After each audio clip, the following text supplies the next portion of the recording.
Jungan Sunkan Sunkan, Untuk Tikon. Tikon Tumble subscribe. Tikon Tumble Jempol. Tikon Tumble Lantanya. Terima Kasih. Tertanda, Ursha Joe, okay?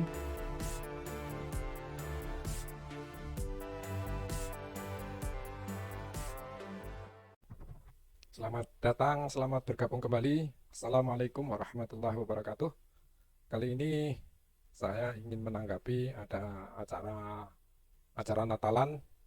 Itu ketemu ada tiga Kristiani ya, yang sebagai narasumbernya, saya sebagai pembicaranya itu, hostnya itu Pendeta Fadilah, terus narasumber dua, satunya dari ini Romo Daniel Biantoro, satunya lagi Pendeta Abram Swala. Oke, mari kita simak. Semoga ulasan-ulasannya bisa memberi wacana, wawasan, dan kita coba menanggapinya. Oke, terima kasih. Saudaraku terkasih, dalam kitab saya yang saya yakini dulu ya, tertulis dan menuliskan dengan sangat jelas di dalam Al-Qur'an. Kita bisa mengenal Isa Al-Masih ya, kutipannya, dan agar dapat kami menjadikannya suatu tanda bagi manusia dan sebagai rahmat dari kami. Di dalam Quran surat 19 ayat 21. Oke, ini daripada penasaran, tadi menyebutkan surat Maryam ya 19 ayat 21. Saya bacakan artinya saja ya. Dia Jibril berkata, demikianlah Tuhanmu berfirman, hal itu mudah bagiku, dan agar kami menjadikannya suatu tanda kebesaran Allah bagi manusia, dan sebagai rahmat dari kami. Dan hal itu adalah suatu urusan yang sudah diputuskan. Mungkin itu dulu, kita lanjut ya. Saya tidak akan sendiri membahas tema besar kita, Isa Al-Masih, jalan yang lurus. Saya akan undang narasumber kita, Romo Daniel Biantoro. Dipersilahkan. Narasumber berikutnya, Pendeta Abram Swala. Dalam merespon ini, saya hanya menyampaikan apa-apa yang mereka, Pendeta Fadilah, Romo Daniel, sama Pendeta Abram, yang berinteraksi dalam narasinya menyampaikan tentang unsur keislaman ya, kaidah-kaidah Islam saya tayangkan, di luar itu nggak saya tayangkan. Jadi mungkin mohon maaf kalau mungkin penasaran, itu hak prerogatif selektif gitu. Alhamdulillah, puji Tuhan, wa syukurillah ya, Isa Al-Masih masih hidup sampai sekarang dan untuk selama-lamanya. Oke, pertanyaan yang kedua untuk Romo Daniel. Mohon izin nih Romo. Saya mau bertanya Romo, ada nggak sih ya dalam Quran kisah kelahiran Isa Al-Masih Yesus Kristus?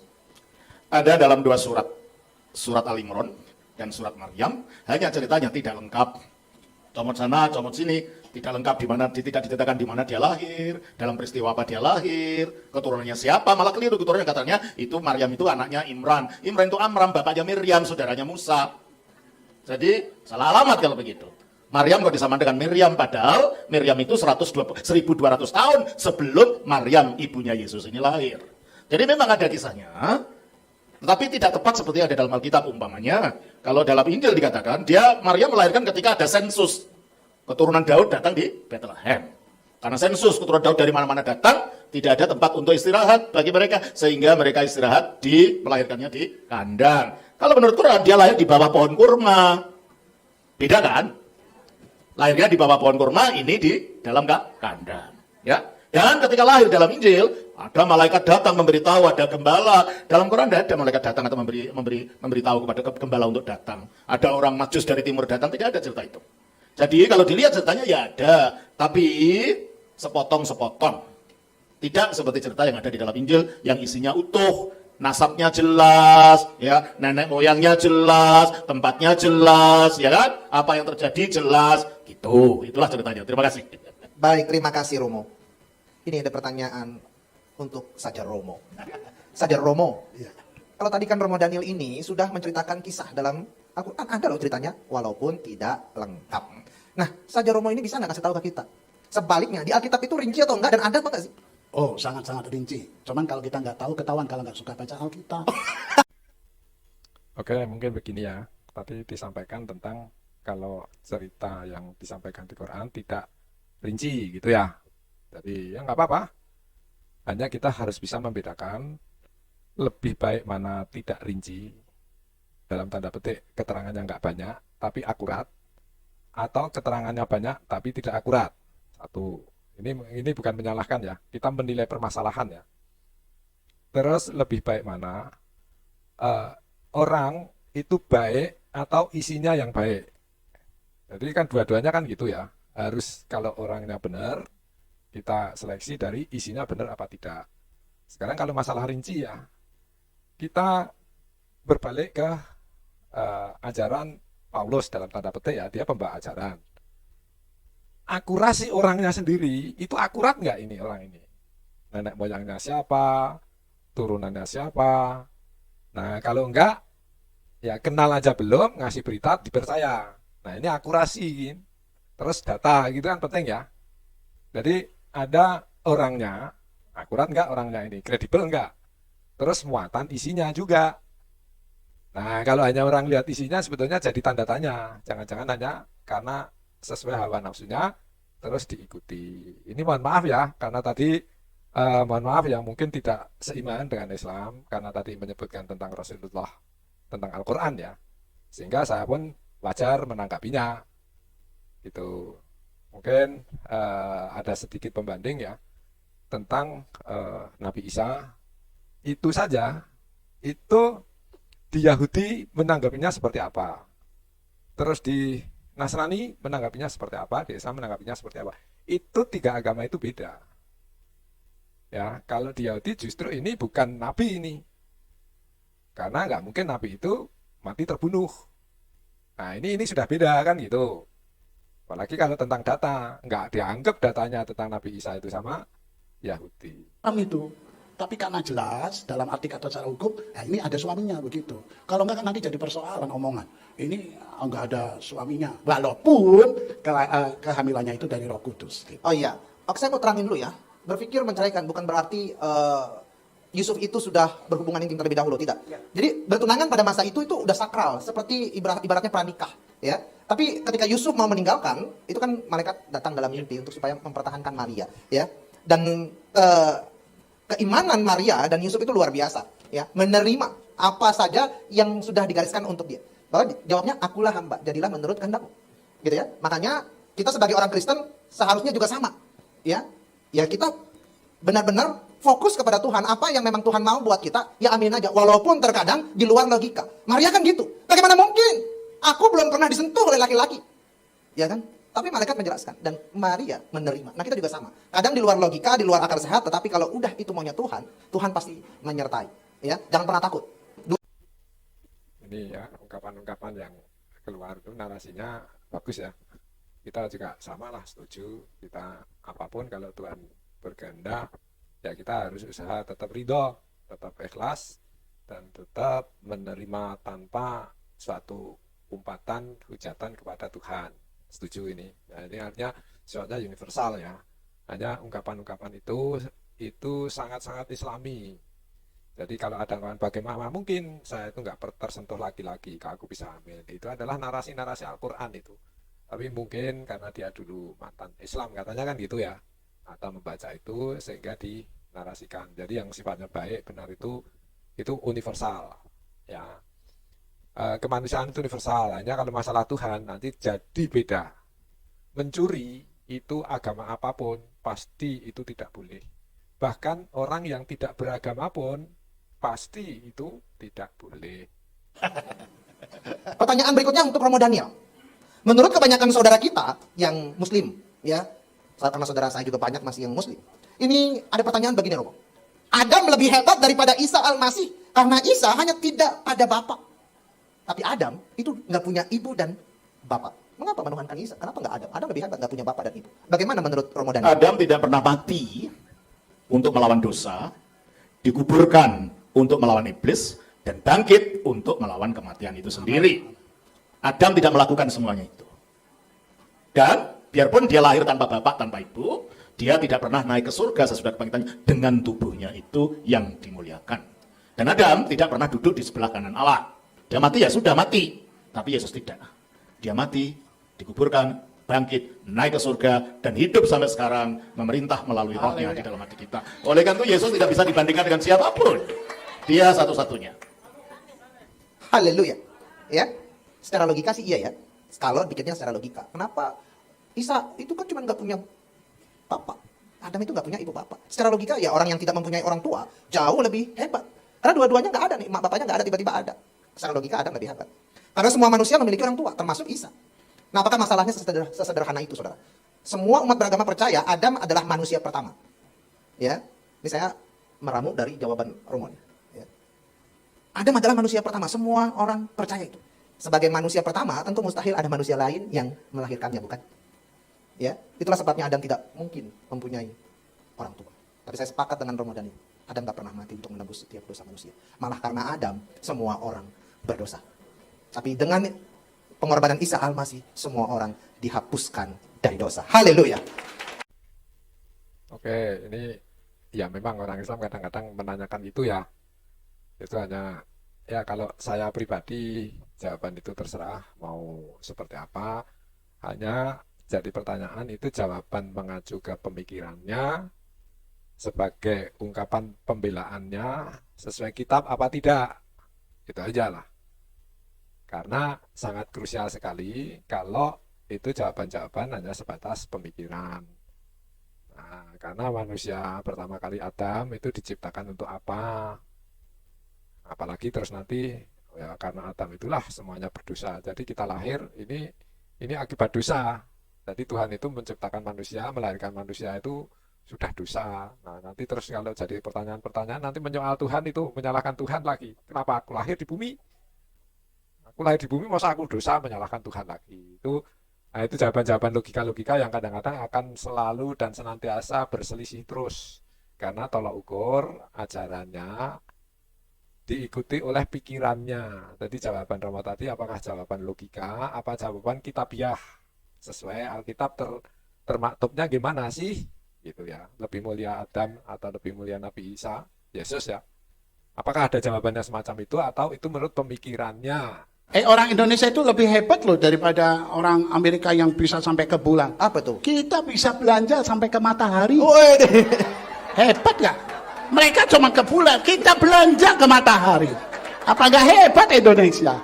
Jangan remehkan Indonesia. Terus hidupnya dari bulan ke bulan lagi ya kan? Keren ya? Jelas Oke. suaranya. Oh, yang kurang jelas ya. Ada dua kemungkinan. Mungkin suaranya kurang jelas atau mereka dideketin. bukan karena mereka budak kayaknya. Jungan Sunkan Sunkan, Untuk Tikon. Tikon Tumble subscribe. Tikon Tumble Jempol. Tikon Tumble Lantengnya. Terima kasih. Tertanda, Ursha Joe, okay?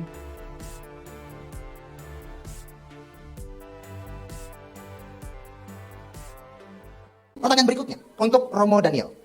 Apakah cara Isa Al-Masih menyelamatkan manusia dari hukuman dosa, ya, yang menghindarkan manusia dari neraka adalah cara yang terbaik, Romo? Ya, kita harus berbicara tentang dosa itu apa. Dosa itu bukan sekedar pelanggaran pada hukum. Dosa itu bukan pelanggaran pada aturan. Dosa itu bahasa aslinya adalah hamartia, artinya meleset dari sasaran. Sasaran apa? Sasaran tujuan kita diciptakan. Kita diciptakan bukan untuk mati. Makanya dikatakan di dalam Kejadian pasal 2 ayat 16-17. Semua buah-buahan dalam taman ini boleh kau makan buahnya. Tetapi buah pohon yang ada di tengah itu jangan kau makan. Sebab pada waktu engkau makan, engkau pasti mati. Jadi kalau mereka tidak pernah makan, ya tidak pernah mati. Ya. Nah kalau begitu tujuan kita itu diciptakan adalah untuk menjadi seperti Allah di dalam kemuliaan. Untuk mengalami keabadian seperti Allah sendiri. Nah, ini ada dua hal tentang penciptaan manusia untuk apa ya. Kita simak tadi, nanti saya ulang lah. Simak ya, jadi diciptakan itu untuk keabadian. Manusia diciptakan untuk keabadian dan untuk menjadi seperti Allah gitu ya. Untuk menjadi seperti Allah, menjadi abadi. Satu itu, terus tentang dosa-dosa itu sesuatu yang meleset, artinya gitu ya, tidak sesuai tujuannya. Nah, tujuannya yang untuk abadi tadi. Coba kita simak ya. Ya, kita harus berbicara tentang dosa itu apa. Dosa itu bukan sekedar pelanggaran pada hukum. Dosa itu bukan pelanggaran pada aturan. Dosa itu bahasa aslinya adalah hamartia, artinya meleset dari sasaran. Sasaran apa? Sasaran tujuan kita diciptakan. Kita diciptakan bukan untuk mati. Makanya dikatakan di dalam Kejadian pasal 2 ayat 16-17. Semua buah-buahan dalam taman ini boleh kau makan buahnya. Tetapi buah pohon yang ada di tengah itu jangan kau makan. Sebab pada waktu engkau makan, engkau pasti mati. Jadi kalau mereka tidak pernah makan, ya tidak pernah mati. Ya. Nah kalau begitu tujuan kita itu diciptakan adalah untuk menjadi seperti Allah di dalam kemuliaan. Untuk mengalami keabadian seperti Allah sendiri. Karena dia juru selamat. Saya ikut Isa Al-Masih mau selamat. Nggak ada satu ayat pun dalam Alkitab maupun Al-Quran yang menerangkan Isa Al-Masih, Yesus Kristus turun ke dunia bawa agama, saudara. Ya. Jadi saya mau mengenal Tuhan yang benar. Agar apa? Agar tingkah laku saya benar, pembicaraan saya benar, penglihatan saya benar, langkah kaki saya benar, jamahan saya benar. Karena saya mengenal Tuhan yang benar, saudara. Ya, itulah dorongan saya. Dan semua orang akhirnya berpikir, oh gitu ya? Iya. Jadi seorang Kristen itu harus begitu. Harus benar-benar menjadi kita serupa dan segambar dengan Kristus, saudara. Semua agama sebelah kan juga menerangkan punya misi ya. Nah, misinya itu sebagai khalifah. Ya. Itu segambar, tentunya tidak. Ini yang sangat beda. Jadi kalau sebelah mengatakan segambar, ya layaklah mereka mohon maaf ya, Yesus dianggap sebagai Tuhan. Karena misinya memang segambar. Kalau di Islam jelas kita manusia punya misi sebagai khalifah, diciptakan untuk menjadi khalifah. Kita harus sadar betul kita ini ciptaan dan harus kepada siapa kita mengibadahi, tentunya kepada Sang Pencipta. Nah ini nanti akan terjadi, kita ini dari Allah akan kembali ke Allah. Inna lillahi wa inna ilaihi rajiun. Sangat-sangat beda ya. Terus tujuannya apa? Jadi tujuannya kalau Quran menyampaikan wa ma khalaqtul jinna wal insa illa liya'budun. Tidaklah aku ciptakan jin dan manusia kecuali untuk ibadah. Nah, ini ibadah ini muncullah dosa. Ibadah itu penyadaran tertinggi, pilihan bebas kita bahwa kita ini punya tata nilai, punya kemampuan untuk mendeteksi kita ini siapa, Tuhan itu siapa. Jangan sampai kita salah dalam artian kita menuhankan yang Tuhan semu, mendeteksi itu. Karena semua agama meyakini yang diyakininya kan benar. Sementara kita meyakini juga bahwa Tuhan itu nggak mungkin berbilang, nggak mungkin lebih dari satu. Karena kalau lebih dari satu, pasti bumi ini bermasalah. Jagat raya alam semesta ini bermasalah. Kehendak Tuhan itu tidak bisa dibantah, tidak bisa ditolak, gitu ya. Ada lagi, alladzi khalaqal mauta wal hayata liyabluwakum ayyukum ahsanu amala. Jadi di bumi ini untuk mengetahui siapa yang benar ibadah, benar ibadahnya, benar siapa yang diibadahi. Ya. Siapa yang terbaik di bumi ini? Karena yang mampu mendeteksi tentang keberadaan Tuhan itu ya manusia. Hewan nggak mampu. Karena hewan nggak dikaruniai, nggak ditakdirkan punya akal. Manusia ditakdirkan punya akal, ya. Nah, punya akal inilah yang nanti semuanya harus diperhitungkan. Jangan sampai kita jadi akal-akalan. Dalam bertuhan pun bisa juga jadi akal-akalan, ya. Semuanya pilihan tergantung manusia memanfaatkan pilihannya itu. Kalau mau hitung-hitungan begitu, semua orang nggak bisa masuk surga. Ada yang bilang, loh anak kecil itu kan belum berdosa. Ada ajaran begitu, Pak ya? Kata siapa? Justru anak kecil itu yang paling berdosa, bayi. Gimana gak berdosa? Kurang ajar. Bapaknya udah pakai baju bagus, mau pergi kerja dikencingin. Kurang ajar nggak itu? Dosa itu. Lalu kita lagi tidurnya nyanyinya, dia nangis kaget, harus bayar uang kaget itu. Bikin dosa itu. Jadi jangan bilang kalau anak baru lahir itu tidak berdosa. Banyak kan bikin dosa malah anak kecil itu. You know? Nah, kira-kira itu dari saya, tapi jelas hanya oleh anugerah, bukan karena kekuatan kita, kita terselamatkan. Orang Kristen itu aneh. Anehnya begini, udah dijelasin bahwa bukan karena hebatnya kita masuk surga, tapi harus ini, harus itu. Kayaknya kalau gratis itu kok nggak mau, tapi giliran yang lain maunya gratis gitu. Kalau keselamatan gratis nggak mau. Tapi giliran yang lain minta gratis, minta ditambahin. Pertanyaan saya, apa yang kira-kira orang nggak mau ditambahin atau dikurangin? Kalau kita beli daging kan minta ditambahin. Ya, kalau kita bayar sesuatu minta dikurangin. Apa yang tidak mau ditambahin, tidak mau dikurangin apa yo? Kasih tebak-tebakan nih. Apa ya? Ya sekali-sekali biar santai dikit lah gitu. Apa ya Apa? Dosa. Rohani banget.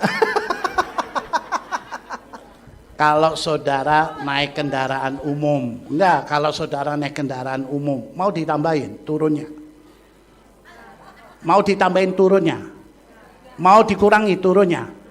Ya kalau mau turun situ, maunya di situ kan? Nah, kira-kira begitu. Kalau naik ojek jadi begitu ya. Jadi seperti itu. Ya ini santai dikit lah. Tapi kayaknya garing juga, mau lucu tapi nggak ketawa begitu. Itu ketawa. Terima kasih, Anda membuat saya semangat. Apa itu dosa? Karena ini nyebutin dosa, jadi mungkin saya sampaikan ya. Ada dosa, ada nanti pahala. Nah, dosa itu akibat penilaian perilaku, appreciate atau penghargaan dari perilaku. Kalau perilakunya sesuai koridor-koridor yang Tuhan berikan, peraturan yang berikan, yang ada, aturan main yang ada, dan sesuai kita mengikutinya, diapresiasi, dapatlah pahala. Kalau kita sudah tahu aturannya, sadar dengan sepenuhnya dijalani, dalam hal melanggar, itu muncullah dosa. Itu akibat. Jadi kalau tadi disebut tidak sebatas itu oleh Romo Daniel tadi ya itu pemahamannya mungkin agak beda ya. Jadi intinya kalau manusia itu punya kesadaran, bahkan dalam suatu hadis kalau di Islam ya, itu bahwa tiap manusia itu adalah pemimpin. Pemimpin itu akan nanti ditanya tentang kepemimpinannya. Kok bisa? Bisa karena punya kesadaran. Kita ini punya memimpin mata kita, dikarunia mata. Memimpin telinga kita, memimpin mulut kita, memimpin hati kita. Punya kesadaran manusia itu. Kita merawat diri kita apa enggak? Mau diarahkan kemana? Makanya semuanya harus dipertanggungjawabkan. Itu kalau di Islam. Jadi kalau bayi kencingin bapaknya, dosa enggak? Enggak. Bapaknya juga enggak marah kok. Simple kan? Jadi realistis lah. Tapi kalau menganggap itu dosa ya nggak apa-apa. Orang itu sah aja karena keyakinan ya. Jadi keimanan, keyakinan itu. Tapi yang jadi masalah, kalau saya meyakini keimanan itu memang apalagi tentang keimanan terhadap Tuhan, itu yang benar ya cuma satu, karena Tuhan itu satu. Jadi ada keimanan yang benar, ada keimanan yang salah. Nah, kita dikaruniai untuk kebebasan memilih, memimpin pikiran kita, menggunakan akal jernih kita, hati kita. Oke, tadi karena nyebut masalah masa mengincingi ibu bapaknya dosa, itu saya jadi ya buat saya sih aneh. Tapi kalau meyakini bahwa itu dosa ya nggak apa-apa, biar nanti ditebus gitu. Yang jelas saya meyakini apapun sah-sah saja keyakinannya. Hanya kalau itu meleset, jadi janji Tuhan yang mulu ternyata Tuhannya bukan Tuhan yang sesungguhnya Tuhan, itu nggak akan terpenuhi. Nah, itu aja, nggak akan terpenuhi. Karena saya yakin janji Tuhan itu pasti benar. Janji Tuhan yang benar itu pasti benar. Janji Tuhan, kalau Tuhannya salah, itu pasti janjinya juga tidak terpenuhi, alias janjinya juga salah. Untuk Romo Daniel terakhir. Adakah pribadi lain yang disebutkan di dalam Al-Quran ya, bahwasannya ada sosok yang menjadi rahmat bagi seluruh alam selain Isa Al-Masih Yesus Kristus? Ya katanya si Muhammad datang menjadi rahmatin lil alamin. Katanya. Tapi dalam wujud apa? Nah kalau Yesus kan jelas. Dalam wujud mengalahkan kematian, dalam wujud mengalahkan dosa, dalam wujud memberikan hidup kekal. Sedangkan Nabi Muhammad mati dan sampai sekarang kuburannya ada. Nah, rahmat apa terus yang diberikan itu? Rahmat ajaran. Loh kalau rahmat ajaran, Sang Buddha juga memberikan ajaran bagus loh. Saya juga membaca kitab Tipitaka, saya membaca hidupnya Sang Buddha, Weda juga. Kalau masalah kebaikan, hampir semua agama mengajarkan tentang kebaikan. Tetapi semua agama itu memberikan jaminan keselamatan? Tunggu dulu. Hanya kalau pendiri agama itu bisa mati dan bangkit dan hidup selamanya, hanya itu yang dapat menyelamatkan. Kalau dia juga mati sama seperti saya dan saudara, berarti sama-sama dibelenggu dosa. Gimana orang yang dibelenggu melepaskan orang lain yang juga terbelenggu? Itu. Jadi kalau itu ya memang ada. Tetapi, dan semua mengatakan begitu. Sang Buddha juga adalah merupakan guru manusia dan dewa yang memberikan pelepasan manusia untuk mencapai nirwana. Krishna juga di dalam aliran Hari Krishna dikatakan sebagai satu-satunya yang akan membawa manusia lepas dari lingkaran samsara. Ya ada klaim itu. Tetapi satu-satunya yang bisa membuktikan itu demikian hanya dia yang telah bangkit dari kematian. Ini agak menggelitik ini. Karena mempertanyakan menyoal tentang Nabi Muhammad disebutkan rahmatan lil alamin, rahmat untuk seluruh alam. Dalam bentuk apa? Kan gitu ya. Kalau dari sisi Islam ya, Rasulullah pernah bersabda, ya, innama bu'istu liutam mima makarimal akhlak. Jadi rahmatnya untuk manusia itu memperbaiki perilaku, ya, perilaku tentang manusia. Perilakunya kepada Tuhan harus seperti yang bagaimana, ke manusia seperti apa, ke alam seperti apa. Dan itu perilaku itu dalam bentuk ajaran. Sempat disebut di mana Tuhan tidak menciptakan agama. Ya memang agama itu untuk manusia. Ya, termasuk tata nilai baik, buruk, benar, salah itu untuk manusia. Tuhan itu nggak bisa. Tuhan itu yang kalau di Islam itu hak. Ya, apapun nggak bisa. Jadi kayak gini, dalam penciptaan, ya, itu sering manusia, ini manusia ya. Manusia itu kan menciptakan sesuatu. Itu kan kadang-kadang ada sebabnya. Ya, ada penyebabnya sehingga dia menciptakan sesuatu. Artinya manusia itu butuh. Kalau Tuhan, butuh apa enggak? Tuhan itu bukan butuh. Tuhan itu punya kehendak, nggak perlu ada pertimbangan. Karena dia yang hak. Jadi dalam debat sering menanyakan kenapa Tuhan begini. Tuhan itu nggak ada kenapa. Dia nggak ada asbab, nggak ada kenapanya itu nggak ada. Makanya kalau di Quran, ya dia udah kun jadi maka jadilah. Bukan kenapa diciptakan ini, kenapa diciptakan. Jadi Allah memaparkan peruntukannya untuk manusia. Kalau kita manusia itu menciptakan, membuat sesuatu, itu ada proses sebab akibat, ya, atau ada kepentingan. Jadi itu manusia. Aku bikin rumah karena aku kalau nggak punya rumah nanti mau tidur di mana? Ada kepentingan untuk itu, ada sebab. Ya, kita melakukan apa? Bikin kalau sekarang katakanlah bikin HP misalnya, karena kepingin komunikasi jarak jauh.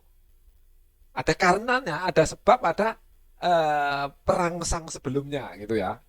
Kalau Allah, Tuhan, itu dia kehendak, sudah maunya Allah, itu hak. Ya, hak, maha benar.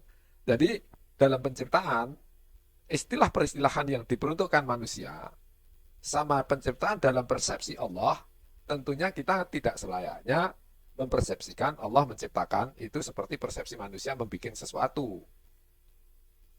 Nah itu yang jadi masalah. Nanti kenapa babi diharamkan? Jadi kalau Allah menghendaki ini haram, ya haram sudah. Bukan karena, kalau karena nanti terus kepentingannya untuk manusia. Manusia yang butuh Allah, bukan Allah yang butuh manusia. Ya, Allah berkehendak menciptakan manusia. Kita lahir, Allah berkehendak itu ya sudah. Jadi agak-agak beda. Makanya ada istilah menciptakan itu dari tidak ada menjadi ada. Nah, prosesnya itu hak Allah, bisa menjadikan. Jadi dari tidak ada menjadi ada itu prosesnya menjadi. Ya. Misalnya manusia dari tidak ada menjadi ada.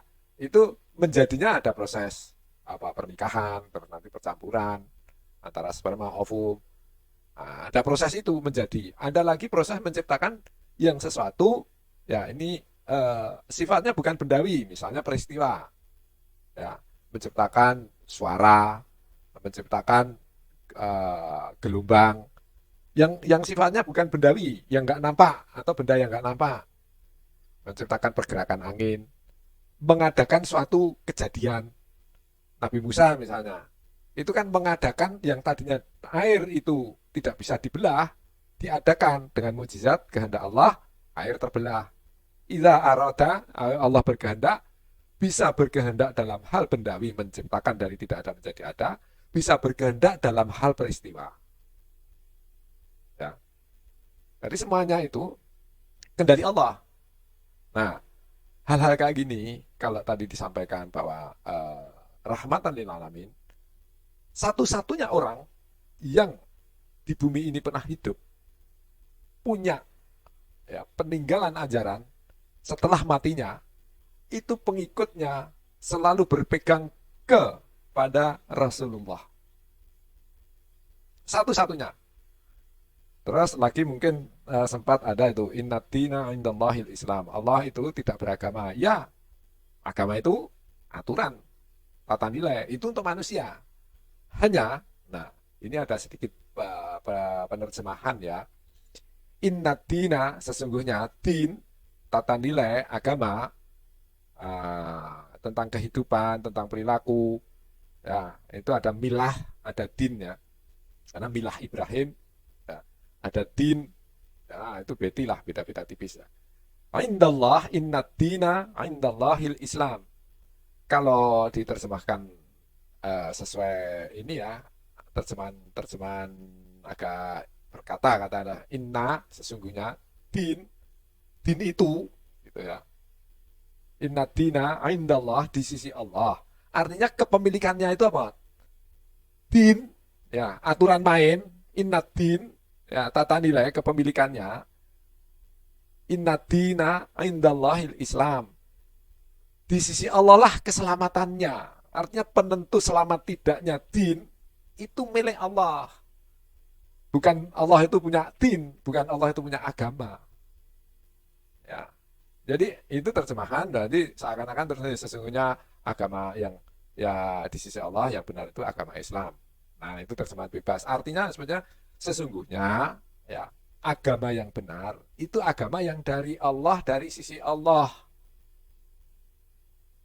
Nah, jadi agama itu sebetulnya dari para nabi semuanya itu Islam. Semuanya dari Allah, dari sisi Allah. Jadi kalau tadi di soal di tempat lain itu Allah tidak beragama, ya enggak lah. Apalagi Allah menyesal, ya enggak lah. Karena Allah itu berbuat segala sesuatu itu hak prerogatif Allah. Enggak bisa salah. Enggak bisa disalahkan. Idza arada, karena Allah melakukan sesuatu kehendak itu enggak ada asbab, enggak ada sebab. Misalnya gini. Misalnya ya. Nah, ini agak ngeri-ngeri sedikit membahas tentang Allah itu karena katakanlah Allah menciptakan terus nyesel. Terus menciptakan lagi untuk memperbaiki rasa nyesalnya itu. Itu tidak selayaknya itu untuk Tuhan. Tuhan menciptakan manusia terus nyesel karena melanggar peraturannya gitu. Terus menciptakan lagi untuk menebusnya. Itu tidak selayaknya itu. Ya. Karena tadi ngomong tentang Nabi Muhammad, ya saya juga akhirnya juga masuk ke ranah yang tidak saya yakini. Jadi ada hal-hal yang sangat krusial kalau kita tergiur oleh angan-angan atau ajaran-ajaran yang pedomannya hanya hawa nafsu pemikiran. Gantian Bapak yang berdiri dong. Nah, gitu. Oke, baik. Saya buka pertanyaan untuk jemaat. Mohon maaf ya Pak. Sepertinya saya lihat dia duluan yang loh, cepet banget dia. Ya. Pak, siapa namanya? Silahkan. Ya, terima kasih Pak Pendeta, nama saya Yupi Handoko. Kalau tadi dijelaskan bahwa di Al-Quran Kristus adalah Siratul Mustaqim, adakah di dalam Alkitab dicatat pernyataan Kristus sendiri yang menyatakan bahwa akulah jalan? Ini pertanyaan untuk kedua narasumber ya? Ya, Pak. Oke, saya kasih kesempatan untuk Pak Pendeta Abraham Suala untuk menjawab terlebih Terima dahulu. kasih. Ya, pertanyaan yang bagus, luar biasa. Saudara yang dulunya Muslim, saudara bersyukur karena doanya sudah dikabulkan. Karena setiap saudara sholat ataupun mengucapkan yang lain, saudara selalu mengucapkan, berikanlah kami jalan yang lurus. Nah sekarang kan saudara tunjukkan jalan yang lurus. Saudara sudah dapat itu. Ya, sekarang masih banyak orang doanya, sembayangnya, keinginannya, tunjukkan jalan yang lurus. Udah dikasih tahu tapi nggak mau-mau. Nah itu tugas kita. Nah di Alkitab ada dikatakan bahwa akulah jalan, bukan saja jalan, aku kebenaran, bukan saja kebenaran, aku kehidupan. Yesus itu bukan saja jalan, dia itu benar, jalan yang benar, dan dia itu kehidupan, jalan yang menuju kepada kehidupan. Saya setiap membaca Yohanes 14 ayat 1 sampai yang ketiga merinding. Yesus berkata, jangan gelisah hatimu, aku pergi ke surga menyediakan tempat bagimu. Salah satu dari sekian alasan saya mengapa mau menjadi orang Kristen, karena tidak ada pemimpin agama yang berani berkata, aku pergi ke surga menyediakan tempat bagimu. Loh, semua orang kan pengen ke surga. Loh, kalau Yesus ngomong aku pergi ke surga menyediakan tempat, coba kasih tahu kepada saya pemimpin agama mana yang berani ngomong begitu, saya akan pindah agama. Oke, agama itu bukan ajaran yang menggiurkan terus diikuti. Yang jadi masalah bukan itu. Kalau lebih menjamin terus diikuti, yang jadi masalah benar apa salah jaminan itu. Ya, kalau hanya sebatas lebih menggiurkan, lebih hebat dari itu diikuti, nanti itu pertimbangan-pertimbangan rasional jadi hilang. Jadi kayak orang tertipu itu, kadang-kadang tertipu karena apa? Menggiurkan janjinya. Jadi kalau ihdinas siratal mustaqim, tunjukkanlah kan ke jalan yang lurus. Buat yang muslim ya, tadi disampaikan. Berarti kita belum dapat petunjuk. Nah, sekarang minta petunjuknya aja salah. Ini bermasalah. Ya. Coba kita kupas ini karena membahas tentang ihdinas siratal mustaqim. Di Islam, coba itu Al-Fatihah itu dari depan ya. Bismillahirrahmanirrahim. Dengan nama Allah yang Maha Pengasih dan Penyayang. Allah memperkenalkan diri. Jangan sampai meleset itu. Siapa Allah itu? Allah itu punya sifat pengasih dan penyayang. Maha Pengasih, Maha Penyayang. Selanjutnya, Alhamdulillahirabbil alamin. Segala puji-pujian itu diperuntukkan milik Allah. Ya, memuji itu bisa subhanallah, itu memuji Maha Suci Allah, Allahu Akbar, Allah Maha Besar. Banyak sekali ya. Jadi Allah, jadi manusia itu disadarkan untuk menyadari bahwa ada Allah, Sang Pencipta, yang Maha Pengasih, Maha Penyayang, dialah segala puji bagi semesta alam. Alhamdulillahirabbil alamin. Ar-Rahmanir Rahim, dialah yang Maha Pengasih, Maha Penyayang. Diulang ya. Maliki Yaumiddin, yang menguasai, yang merajai, yang berkuasa atas nanti pada hari pembalasan. Sekarang Maha Kuasa, sama. Karena tadi Alhamdulillahirabbil alamin ya. Seluruh semesta alam, Maliki Yaumiddin, raja segala raja pada hari pembalasan. Nah, sudah tahu sadar itu betul lah, baru mohon petunjuk. Iyyaka na'budu wa iyyaka nasta'in. Hanya kepadamu ya Allah, aku menghamba. Jadi nggak salah penghambaan kita ya. Ya, abdun, nanti abada yang butuh ibadah. Itu akar katanya ibadah ya. Jadi kalau orang di luar Islam mungkin agak beda. Di Islam itu ibadah, itu penyadaran untuk menghamba ketepatannya ke siapa. Ya, iya karena na'budu, abada, na'budu, ya, penghambaan ke siapa, nggak meleset itu. Karena Allah memperkenalkan dari Bismillah, sampai maliki yaumiddin. Baru iyyaka na'budu wa iyyaka nasta'in, hanya kepadamu ya Allah aku menghamba, nggak salah menghambanya, mengibadahinya. Jadi kalau terjemahan hanya kepadamu kami menyembah, ya, hanya kepadamu kami mengibadahi, iyyaka na'budu wa iyyaka nasta'in, dan hanya kepadamu aku minta pertolongan. Nah, jadi jangan meleset itu. Baru ayat berikutnya ihdinas siratal mustaqim. Ya, tunjukkanlah kami ke jalan yang lurus. Ihdina, tunjukkanlah kami. Dari kata huda, yahdi. Dan Jawaban Pak Abram untuk pertanyaan, adakah Isa Al-Masih atau Yesus Kristus mengatakan akulah jalan? Dikatakan juga di dalam Kisah Rasul 4 ayat 12. Tolong bacakan supaya kedengaran suaranya. Ada ayatnya, Kisah Rasul pasal 4 ayatnya 12. Barang ya, Tidak ada di keselamatan. bawah kolong langit ini nama yang kepadanya apa kata-katanya tepat gimana punya?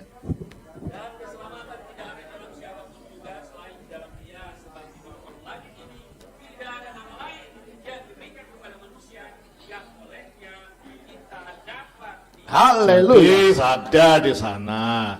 Jadi bedanya kalau Islam tidak ada agama yang diterima oleh Allah kecuali Islam. Jadi agama yang menjadi landasannya. Kalau kita bukan agama, ya Kristus itu Amin. yang membawa kita Haleluya. kepada Allah. Tidak ada agama yang membawa seseorang kepada Allah, sebab Allah tidak menciptakan agama. Allah itu tidak beragama. Oleh karena itu Kristus datang bukan untuk membawa agama, tetapi membawa dirinya untuk mati, disalibkan, bangkit, naik ke surga, Haleluya. menyediakan tempat bagi kita. Terima kasih. Baik, terima kasih. oke, ini saya tanggapi ini. Allah tidak beragama. Ya iyalah. Allah itu yang menentukan tata nilai benar salah, baik buruk, ya. Tuhan tidak menyesal. Nah, kalau agama dalam artian apa? Itu tidak, agama itu murad marid. Itu kan bahasa Sanskerta ya. Terus kalau itu kan di kita ya, kalau di Quran kan din ya. Din, ada yang nyebut din itu dari akar kata utang piutang. Artinya hidup itu sebetulnya penuh perhitungan ya. Hidup itu nanti ada hisab, ada pertanggungjawaban. Jadi din gitu. Jadi intinya din itu ajaran. Kalau terus Tuhan tidak punya ajaran, ya Tuhan itu bukan punya ajaran apa tidak, punya din apa tidak. Nah, itu untuk manusia semuanya, gitu ya. Itu tata nilai yang diterapkan untuk manusia. Kalau Tuhan ya enggak, Tuhan beragama. Terus nanti agamanya apa? Kacau lagi. Jadi kalau ada terjemahan inna dina indallahil Islam, sesungguhnya di situ ya agama di sisi Allah itu Islam. Itu terjemahan ya. Kita coba sedikit lah membahas ini ya. Inna sesungguhnya, adin agama itu, pedoman hidup itu, aturan main, tata nilai. Inna dina indallahil Islam. Di sisi Allah lah penentu selamat tidaknya tata nilai itu. Tuh, kalau dari sisi ini ya, inda itu kepemilikan. Nah, ada di sisinya, di sisi Allah lah keselamatan itu, gitu ya. Bukan terus Allah beragama dan tidak. Jadi Islam itu ya keselamatan itu dari sisi Allah. Jadi kalau mau selamat ya al-haqqu min rabbikum, kebenaran itu yang hak itu dari Tuhanmu. Siapa? Allah. Faman syaa falyumin, maka siapa yang mau beriman, beriman saja. Faman syaa yakfur. Nah, ada yang mengkafirinya. Udah pilihan bebas lah. Tapi sadar betul, jangan sampai kita menyembah kepada Tuhan-Tuhan yang kita merasa itu benar. Karena semua agama ngaku benar. Ya, semua mengaku Tuhannya satu. Tapi satu yang seperti apa?